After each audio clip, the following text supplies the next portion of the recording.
O fogo que não consome. A história de São Carlos Lwanga e dos mártires de Uganda. Era uma manhã como qualquer outra no reino de Buganda, sob o sol abrasador da África. O ar pesado carregava o cheiro de terra úmida e o som distante de tambores. Ecoava pelas colinas. Mas naquele dia, algo diferente pairava no ar. Um silêncio inquietante, como se a própria natureza soubesse que o sangue de homens corajosos estava prestes a ser derramado. Entre eles estava Carlos Lwanga, um jovem cheio de vida, de olhar firme e coração ardente. Ele não era um guerreiro no sentido tradicional, mas sua batalha era maior. Uma luta pela fé, pela liberdade de crer, pela dignidade da alma. Carlos não nasceu herói. Ele era um servo do rei Mwanga II, um homem comum em um mundo onde a vida de um servo valia pouco. Mas algo em Carlos era diferente. Ele havia encontrado uma luz em meio às trevas, uma fé que não podia ser abalada. O cristianismo havia tocado seu coração, e ele não apenas abraçou essa fé, mas a viveu com uma intensidade que contagiava aqueles ao seu redor. Ele se tornou um líder espiritual para outros jovens na corte, ensinando-lhes sobre amor, perdão e a esperança de uma vida além da morte. Mas o rei Mwanga II não via essa fé com bons olhos. Para ele, o cristianismo era uma ameaça, um desafio ao seu poder absoluto. Ele via nos cristãos uma lealdade dividida, uma força que poderia minar sua autoridade. E assim, a perseguição começou. Homens, mulheres e jovens foram caçados como animais, forçados a escolher entre renunciar à sua fé ou enfrentar a morte. Carlos Lwanga estava entre aqueles que se recusaram a ceder. Naquela noite fatídica, ele e outros 21 companheiros foram arrastados para fora de suas celas. As correntes que prendiam seus pulsos eram pesadas, mas não mais do que o peso da decisão que haviam tomado. Eles sabiam o que os aguardava: o fogo. Um fogo que consumiria seus corpos, mas nunca suas almas. Enquanto caminhavam para o local da execução, Carlos olhou para os jovens ao seu redor. Eles estavam assustados, é claro, mas havia algo mais em seus olhos. Uma paz inexplicável.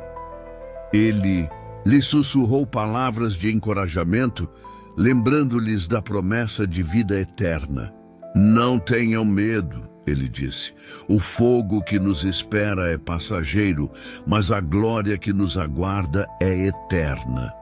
Quando as chamas começaram a subir, envolvendo seus corpos em um abraço mortal, Carlos ergueu os olhos para o céu. Ele não gritou, não amaldiçoou. Em vez disso, ele orou.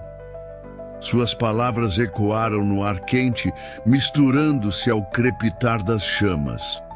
Senhor, perdoa-os, pois não sabem o que fazem. Naquele momento, algo extraordinário aconteceu. O fogo que consumia seus corpos parecia insignificante diante do fogo que ardia em seus corações. Eles não estavam morrendo. Estavam transcendendo.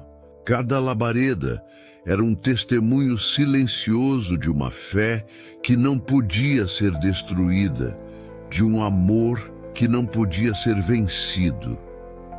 Anos se passaram, mas a história de Carlos Lwanga e dos mártires de Uganda não foi esquecida.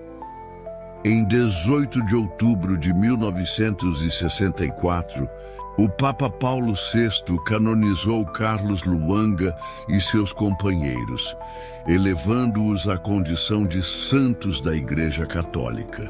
A canonização foi um reconhecimento não apenas de sua fé inabalável, mas também de seu sacrifício supremo.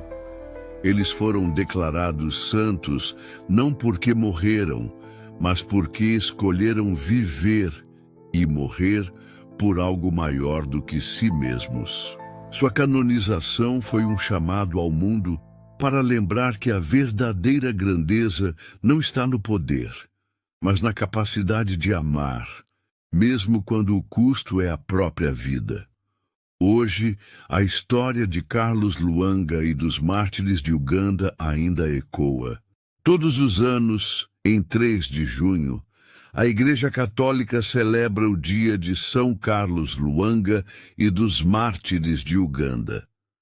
Essa data não é apenas uma homenagem ao sacrifício desses mártires, mas também um momento de reflexão sobre o valor da fé, da coragem e da integridade diante das adversidades. Durante a celebração, muitas comunidades realizam missas especiais, procissões e momentos de oração, lembrando o exemplo de São Carlos Luanga e sua incrível determinação em defender seus princípios, mesmo diante da morte. A história de Carlos Luanga nos faz questionar: o que estamos dispostos a sacrificar por aquilo em que acreditamos?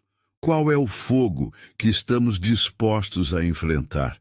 Em um mundo onde tantos se curvam ao medo, à conveniência, ao poder, a história de Carlos Luanga nos lembra que há algo maior do que a vida: a integridade da alma. Quando você olha para a sua própria vida, o que vê? Um coração que arde por algo maior, ou um espírito que se apaga diante das dificuldades. A chama de Carlos Luanga ainda brilha, não apenas na memória, mas no coração de todos aqueles que ousam crer, ousam amar, ousam resistir.